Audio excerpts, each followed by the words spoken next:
Hello, everybody, and welcome to the Mission 68 broadcast where we serve justice, love mercy. And walk humbly. Yes, we do. I am Brady Labe, and I'm joined by my co host Jackson Parnell. Say hi, Jackson.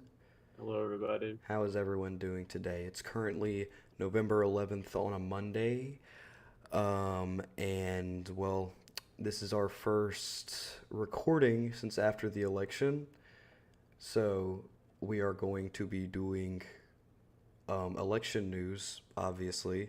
But before we get into all of our election news, or rather our election consequences news, we will be going over the mission or Micah 6.8 news for this our upcoming events.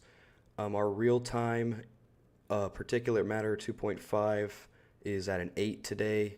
As soon as I said that, it adjusted to an 11, but 0 to 50 is a-okay. So right now it's in the green. This upcoming Sunday, we are going to be having our no, that was the third. Our community compass meal. So that's our community meal for the month. Again, that's going to be this upcoming Sunday at 5, the 17th, November 17th. But now we're going to go ahead and move into our news today. So what we're kind of going to be doing today is first we have an article by the Texas Tribune called Trump's Promise to Unravel Biden's Climate Policies Could Take Years to Fulfill. We're going to be going over, and the article does a decent job explaining kind of what the foreseeable future may be like when Donald Trump gets inaugurated this upcoming January, where exactly he's going to be bringing the climate efforts or lack thereof in the future, how he's going to be handling that.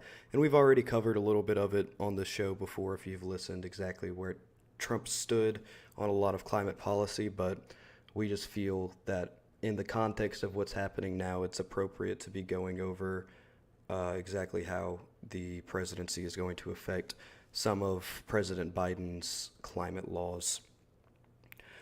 So as most of us know, the Inflation Reduction Act was a really large part of Joseph Biden's presidency. It did a lot for investments. It actually did a lot for investments in especially rural zones, more red states even. There was a lot of green energy investments, and there was a lot of jobs created due to the Inflation Reduction Act. However, there were also a lot of regulations. So one of those being methane reduction was one of the um, objectives of the Biden-Harris administration was to reduce the amount of methane being produced. Of course, that had directly affected or rather bothered people who were producing methane because they were being fined by overproducing it. So, according to what is likely to happen by Donald Trump, is he is interested in, of course, rolling back some of these regulations, which will allow for businesses to, or rather industry to release more methane into the atmosphere. And remember, if you want to go back and look at some of our methane stuff, you can. The reason why methane, not releasing as much methane is so much more important right now is because it's the most, it's kind of the most doable greenhouse gas in terms because it's has a very short half life in the atmosphere. So it's one of the easiest ones for us to reduce impacts of climate change towards the future, whereas carbon is going to be staying in our atmosphere for a while. So we want to kind of get those short-term goals.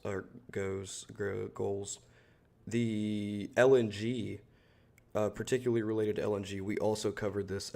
Actually, whenever we first started recording in general, we went over some of President Biden's holds on LNG. And the reason was that they wanted to update some of the authorization requirements before any more LNG was being released. A lot of oil and gas industries are saying that they are foreseeing Trump's administration lifting that pause. Um, so that's another thing that we can expect from Trump's presidency, a lift on the pause on LNG. Um, and a quick note. One of the studies by Cornell University found that the extraction, processing, and transportation of LNG, it actually accounts for half of the greenhouse gases released from natural gas. So the actual release of the LNG and then the processing, transportation of it is half of all of it that is actually going into the atmosphere. And then we've got, the oil and gas industry will also lobby for an overhaul of permitting and environmental review to shorten the time it takes to approve permits and expedite timelines to encourage more fossil fuel production. So there's going to be more permitting overhaul. These are, I mean, of course, this is speculation, and this is coming from the Texas Tribune. We can't actually know what's going to happen during a Trump presidency because he hasn't done any of it yet. But we can note that a lot of the regulations and legislation implemented under the Biden-Harris administration is going to be at least somewhat difficult to repeal. It's not going to be an instant. Everything that has happened in the past 4 years is going to get taken away, and I think that's important to note. Whereas maybe Trump was not the candidate that most hoped for in terms of environmental policy, there's still some sense of optimism or hopium that we can apply here. But that was what I wanted to go over before we went into the rest of it, was kind of what it's going to look like when the trifecta does, because the House won Republican as well. So it's Republicans all three ways: Supreme Court, the Senate, and the president. So in terms of environmental regulation, almost objectively, because I want to leave but before we get into opinion, I want to leave opinion out as much as possible. But these are not, Republicans are openly, and they state this, that they are not going to be pushing for this kind of climate regulation that we desperately need right now. So this was a pretty big loss for a lot of environmental groups, for a lot of people who wanted to see action taken towards environmental change. I don't know if you want to maybe put a 2 cents in here, Jackson, before I move on Yeah, to. I mean, it's just like you said, it's really the outcome of the election, not just the presidential, but all of the Senate and House races. It's very, very disparaging to see for anyone who's involved in climate action. Just because it's, like you said, no real secret that Republicans have no interest in putting any sort of environmental regulatory legislation out, or seek to enforce any sort of environmental blockages on these industries. It's just going to be open season for them. Yeah, they even are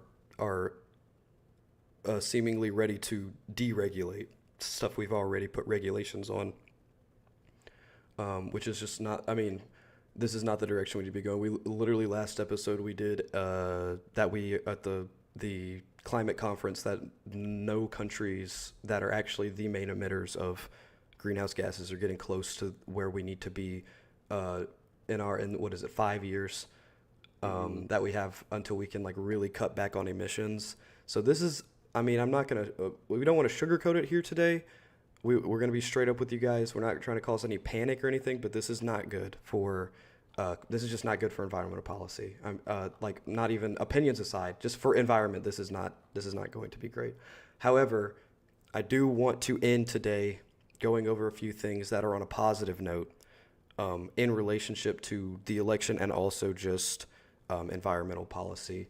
So there were a few wins during the election. For example, in California, it was Proposition 4. Californians voted to issue $10 billion in bonds to fund various climate and environment-related projects. That passed with a 58.6% vote yes and 41.3% vote no. So in California, that's pretty big. $10 billion for climate funding. And then in Washington, voters rejected to repeal a landmark climate law, which actually, it was called the Climate Commitment Act. It established a state cap and invest program to reduce greenhouse gas emissions. So the people in Washington decided that they wanted to keep that legislation intact, which is good news. So there were a few climate laws that overall won. And then uh, very quickly, from the Americas All In, a lot of climate leaders in the United States sent out a message saying that they are still committed to pursuing and pushing towards better climate policy, better climate regulations. They're still fighting to organize in their local areas, similar to like we are, and what we should continue to keep doing. The U.S. Climate Alliance, which was essentially kind of meant to take place of the Paris climate agreement that we were in, that Trump had pulled out of in his first presidency. A lot of U.S. leaders rallied together and created the U.S. Climate Alliance, and they said that they are going to still continue to make as much progress as they can in their areas, which is something that I wanted to touch on, is that there is still a lot of at the state level, there were a lot of Democratic governor turnouts. So some states still did come out with Democratic governors who are interested in continuing to implement climate and regulation to prevent as much greenhouse gases going into the atmosphere as it would have if we just completely cut everything off.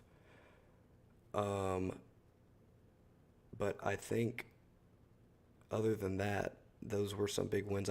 Specifically, I wanted to really harp on the fact that we should not take this as a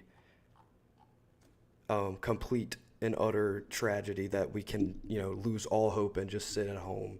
It's honestly, it's more important now than it was prior that all of us get out and, regardless of any, conflict that you may have with what we said today, if you still care about the climate and any type of pollution and the greenhouse gases and all of that, that it's more important for you now more than ever to get out, go to local organizations, make your own organization, and organize your local community to speak out against people who are polluting the environment, and speak out to promote green regulations and green legislation as much as we can, so that we can voice and continue to fight for climate prosperity in the future. That I think it is very important for us to keep our heads up during this time. Yeah, I mean, that's pretty much. I mean, I can't really add much to it apart from, uh, again, emphasizing on the whole importance of organizing locally and making sure that the priorities of your personal community are met, and that you will always do what it takes to ensure the safety of your community. Hmm. Because especially going into this new administration, uh, my personal speculation is that we're going to have access to way, way less climate data than we did the previous 4 years. So doing things like our uh, gathering data on our own, like the air monitors that we have installed around the city, Hmm. stuff like that. It's good to push for locally. Yeah, I think that we need to just keep doing what we're doing. And actually, I'm glad you brought that up, because really quickly, I want to end that on the air monitors. You can get your own air monitors installed. They're called the Purple Air Monitors if you want to order one. And also download Smell My City. It's an app on your phone where you can say when it's stinky like chemicals outside and report that, and it's just good data to have. I wanted to mention that at the beginning, but I forgot. But I think we're gonna close off the episode here. We hope everybody is staying safe, and everyone's taking the time to process what has been going on in the country, however you need to. We do know that there are some Republican listeners here, and we do not want to discourage you or make you feel excluded. Remember that me and Jackson do present, obviously, as everyone does, we do have bias, and we want your help just as much as anyone else's for any climate action.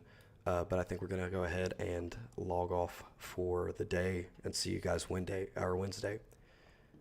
All right. Mm, Bye, guys. bye.